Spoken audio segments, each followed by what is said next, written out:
ಸ್ನೇಹಿತರೆ, ನಿಮ್ಗೆಲ್ಲ inspire Kannada YouTube ಚಾನೆಲ್ಗೆ ಸ್ವಾಗತ ಸುಸ್ವಾಗತ. ನಮ್ಮ ದೇಶದ ಇತಿಹಾಸವಿದೆಯಲ್ಲ, ಅದು ನಿಜಕ್ಕೂ ನಮ್ಮ ಊಹೆಗೂ ನಿಲುಕದಷ್ಟು ಅಪರಿಮಿತವಾದ ವಿಷಯಗಳನ್ನ ಒಳಗೊಂಡಿದೆ. ಇತಿಹಾಸವನ್ನ ಅಧ್ಯಯನ ಮಾಡುತ್ತಾ ಹೋದಂತೆಲ್ಲ ನಾವು ನಿಬ್ಬೆರಗಾಗೋ ಹಲವಾರು ಅಚ್ಚರಿಯ ಸಂಗತಿಗಳು ನಮಗೆ ತಿಳಿಯುತ್ತವೆ. ಪುಸ್ತಕಗಳು ಮಾತ್ರವಲ್ಲದೆ ನಮ್ಮ ನಾಡಿನಲ್ಲಿ ಸಿಕ್ಕಿರುವ ಸಾಕಷ್ಟು ಶಾಸನಗಳು ಕೂಡ ನಮ್ಮ ದೇಶದ ಇತಿಹಾಸವನ್ನ ನಮಗೆ ಪರಿಚಯ ಮಾಡಿಕೊಡುತ್ತವೆ. ಬನ್ನಿ, ಇವತ್ತಿನ ಸಂಚಿಕೆಯಲ್ಲಿ ಅಶೋಕನ ಬಗ್ಗೆ ಮಾಹಿತಿಯನ್ನ ನೀಡೋ ಮಸ್ಕಿ ಶಾಸನದ ಕುರಿತು ಒಂದಿಷ್ಟು ಮಾಹಿತಿಯನ್ನ ಪಡ್ಕೊಂಡು ಬರೋಣ. ಆದ್ರೆ ಅದಕ್ಕೂ ಮುನ್ನ ನೀವಿನ್ನೂ ನಮ್ಮ ಚಾನೆಲ್ನ ಸಬ್ಸ್ಕ್ರೈಬ್ ಮಾಡಿಲ್ಲ ಎಂದಾದ್ರೆ ಕೂಡ್ಲೇ ನಮ್ಮ ಚಾನೆಲ್ನ ಸಬ್ಸ್ಕ್ರೈಬ್ ಮಾಡಿ ಹಾಗೂ ಬೆಲ್ ಬಟನ್ ಕ್ಲಿಕ್ ಮಾಡಿ.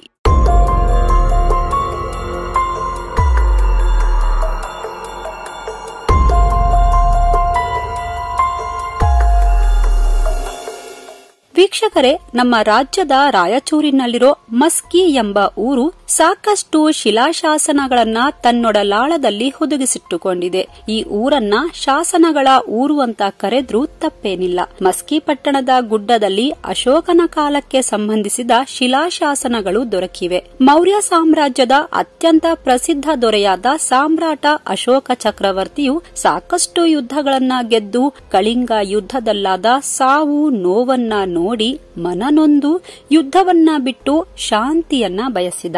ಸಾಕಷ್ಟು ಪರಾಕ್ರಮಿಯಾಗಿದ್ದ ಅಶೋಕನ ಬಗ್ಗೆ ನಮಗೆ ಮಹತ್ತರವಾದ ವಿಷಯಗಳನ್ನ ತಿಳಿಸಿಕೊಡುವ ಪ್ರಮುಖ ಶಾಸನವಾಗಿ ಮಸ್ಕಿ ಶಾಸನವು ಗುರುತಿಸಿಕೊಂಡಿದೆ. ಮಸ್ಕಿಯಲ್ಲಿ ದೊರೆತ ಅಶೋಕನ ಕಾಲದ ಶಾಸನವು ಬ್ರಾಹ್ಮಿ ಲಿಪಿಯಲ್ಲಿದ್ದು, ಈ ಶಾಸನದಿಂದಾಗಿ ಅಶೋಕನು ದೇವನಾಂಪ್ರಿಯ ಎಂಬ ಬಿರುದನ್ನ ಹೊಂದಿದ್ದನೆಂದು ಇತಿಹಾಸಕಾರರು ಅಭಿಪ್ರಾಯವನ್ನ ಪಟ್ಟಿದ್ದಾರೆ. ಮಸ್ಕಿ ಪಟ್ಟಣದ ಕಲ್ಲು ಬಂಡೆಗಳ ಮೇಲೆ ಈ ಶಾಸನವು ದೊರೆತಿದ್ದು 1915ರಲ್ಲಿ ಮಸ್ಕಿಯ ಬೆಟ್ಟ ಗುಡ್ಡಗಳಲ್ಲಿ ಗಣಿ ಇಂಜಿನಿಯರ್ ಆಗಿ ಕಾರ್ಯನಿರ್ವಹಿಸುತ್ತಿದ್ದ ಚಾರ್ಲ್ ಬಿಡನ್ ಎಂಬ ಅಧಿಕಾರಿ ಮೊಟ್ಟಮೊದಲನೆಯದಾಗಿ ಈ ಶಾಸನವನ್ನ ಗುರುತಿಸಿದರೆಂದು ಹೇಳಲಾಗುತ್ತೆ.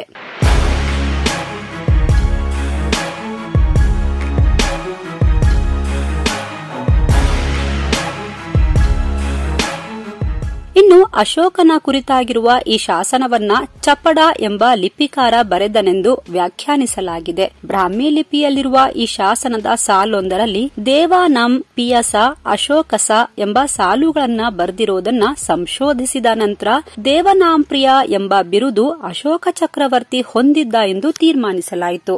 ದೇವಾನಂ ಪಿಯಸ ಅಶೋಕಸ ಅಂದ್ರೆ ಕನ್ನಡದಲ್ಲಿ ದೇವತೆಗಳಿಗೆ ಪ್ರಿಯನಾದ ಅಶೋಕ ಎಂದು ಅರ್ಥವಾಗಿದೆ. ಹೀಗಾಗಿಯೇ ಇತಿಹಾಸದಲ್ಲಿ ದೇವನಾಂಪ್ರಿಯ ಅಂದ್ರೆ ಬೇರೆ ಯಾರೂ ಅಲ್ಲ, ಅದು ಅಶೋಕನೇ ಎಂದು ಖಚಿತಪಡಿಸಿದ ಕೀರ್ತಿ ನಮ್ಮ ಮಸ್ಕಿ ಶಾಸನಕ್ಕೆ ಸಲ್ಲುತ್ತೆ. ಅಶೋಕನ ಶಿಲಾಶಾಸನಗಳಿಂದಲೇ ಮಸ್ಕಿ ಐತಿಹಾಸಿಕ ಕುರುಹುಗಳನ್ನ ಒಳಗೊಂಡಿರುವ ಪಟ್ಟಣ ಎಂಬ ಖ್ಯಾತಿಗೂ ಭಾಜನವಾಗಿದೆ. ಅಲ್ಲದೆ ಈ ಶಾಸನದ ಪ್ರಕಾರ ಅಶೋಕನ ಕಾಲದಲ್ಲಿ ಮಸ್ಕಿಯೂ ಕೂಡ ಆತನ ಆಳ್ವಿಕೆಗೆ ಒಳಪಟ್ಟಿತ್ತು ಎಂಬ ಅಭಿಪ್ರಾಯಗಳನ್ನ ಇತಿಹಾಸಕಾರರು ವ್ಯಕ್ತಪಡಿಸುತ್ತಾರೆ. ಕಳಿಂಗ ಯುದ್ಧದ ನಂತರ ಬೌದ್ಧ ಧರ್ಮದ ಅನುಯಾಯಿಯಾದ ಅಶೋಕನು ತನ್ನ ಆಳ್ವಿಕೆಗೆ ಒಳಪಟ್ಟ ಪ್ರದೇಶಗಳಲ್ಲಿ ಶಾಸನಗಳನ್ನ ಬರೆಸಿದ ಹಾಗೂ ಬೌದ್ಧ ಧರ್ಮವನ್ನ ಪ್ರಸಾರ ಮಾಡಿದ. ಇದರ ಒಂದು ಭಾಗವಾಗಿ ಮಸ್ಕಿ ಗುರುತಿಸಿಕೊಂಡಿದೆ ಅಂತ ಹೇಳಲಾಗುತ್ತೆ.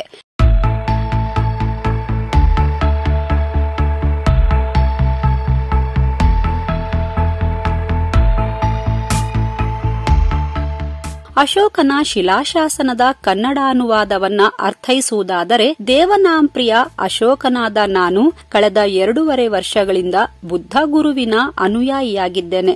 ಅದಕ್ಕಿಂತ ಹೆಚ್ಚಾಗಿ ಈಗೊಂದು ವರ್ಷದಿಂದ ನಾನು ಸಂಘವನ್ನ ಸೇರಿದೆ. ಅತ್ಯಂತ ಉತ್ಸುಕತೆಯಿಂದ ಸೇರಿದೆ. ಜಂಬೂ ದ್ವೀಪದಲ್ಲಿ ಮೊದಲು ಕೆಲವೇ ಮಂದಿ ದೇವರನ್ನ ಸಮೀಪಿಸಿದ್ದರು. ನೀತಿವಂತ ಜೀವನವನ್ನ ಅನುಸರಿಸುವ ಮೂಲಕ ಸಾಮಾನ್ಯ ಮನುಷ್ಯನು ದೇವರನ್ನ ಸಮೀಪಿಸಬಹುದು. ಒಬ್ಬ ದೀನ ವ್ಯಕ್ತಿ ಕೂಡ ಇದನ್ನ ಸಾಧಿಸಬಹುದು. ಉನ್ನತ ಸ್ಥಾನಮಾನದ ವ್ಯಕ್ತಿ ಮಾತ್ರ ಸ್ವರ್ಗಕ್ಕೆ ತಲುಪಬಹುದೆಂದು ಯೋಚಿಸಬೇಡಿ. ದೊಡ್ಡವರು ಮತ್ತು ಸಣ್ಣವರು ಧರ್ಮವನ್ನ ಆಚರಿಸೋದ್ರ ಮೂಲಕ ಸಾಧಿಸಬಹುದಾಗಿದೆ ಎಂಬ ಅರ್ಥವನ್ನ ಹೊಂದಿದೆ. ಇನ್ನು ಮಸ್ಕಿಯಲ್ಲಿ ಅಶೋಕನ ಶಿಲಾಶಾಸನಗಳು ಮಾತ್ರವಲ್ಲದೆ ಕಲ್ಯಾಣ ಚಾಲುಕ್ಯರ ಅರಸನಾದ ಭುವನೈ ಕಮಲ್ಲ ದೇವನ ಕಾಲದಲ್ಲಿ ರಚಿತವಾದ ಶಾಸನಗಳು, ಶಿಲಾಯುಗದ ಮಾನವನ ಅಸ್ಥಿಪಂಜರಗಳು, ವಿಜಯನಗರ ಅರಸರ ಕಾಲದಲ್ಲಿ ಇಲ್ಲಿನ ದೇಗುಲಗಳಿಗೆ ದತ್ತಿಯನ್ನ ನೀಡಿದರ ಕುರಿತಾಗಿರುವ ಶಾಸನಗಳು ಲಭ್ಯವಾಗಿವೆ.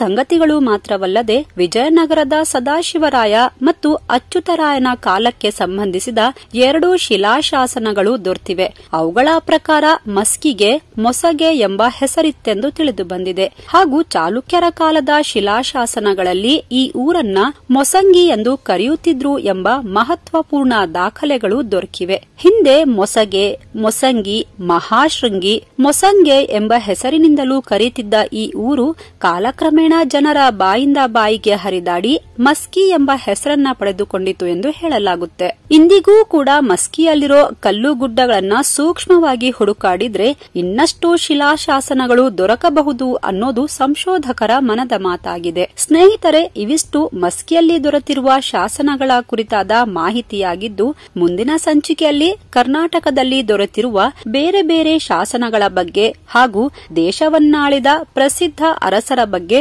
ಮಾಹಿತಿಯನ್ನ ಹೊತ್ತು ನಿಮ್ಮ ಮುಂದೆ ಬರ್ತೀವಿ ಅಂತ ಹೇಳ್ತಾ ಇವತ್ತಿನ ಇನ್ಸ್ಪೈರ್ ಕನ್ನಡ ವಿಶೇಷ ಸಂಚಿಕೆಯನ್ನ ಮುಗಿಸ್ತಾ ಇದ್ದೀವಿ. ಈ ವಿಡಿಯೋ ನಿಮ್ಗೆ ಇಷ್ಟವಾಗಿದ್ರೆ ಲೈಕ್ ಮಾಡಿ ಹಾಗೂ ನಿಮ್ಮವರೊಂದಿಗೆ ಶೇರ್ ಮಾಡಿ. ನೀವಿನ್ನೂ ನಮ್ಮ ಚಾನೆಲ್ನ ಸಬ್ಸ್ಕ್ರೈಬ್ ಮಾಡಿಲ್ಲ ಅಂದ್ರೆ ಈಗ್ಲೇ ಸಬ್ಸ್ಕ್ರೈಬ್ ಮಾಡಿ ಹಾಗೂ ಬೆಲ್ ಬಟನ್ನ ಕ್ಲಿಕ್ ಮಾಡಿ.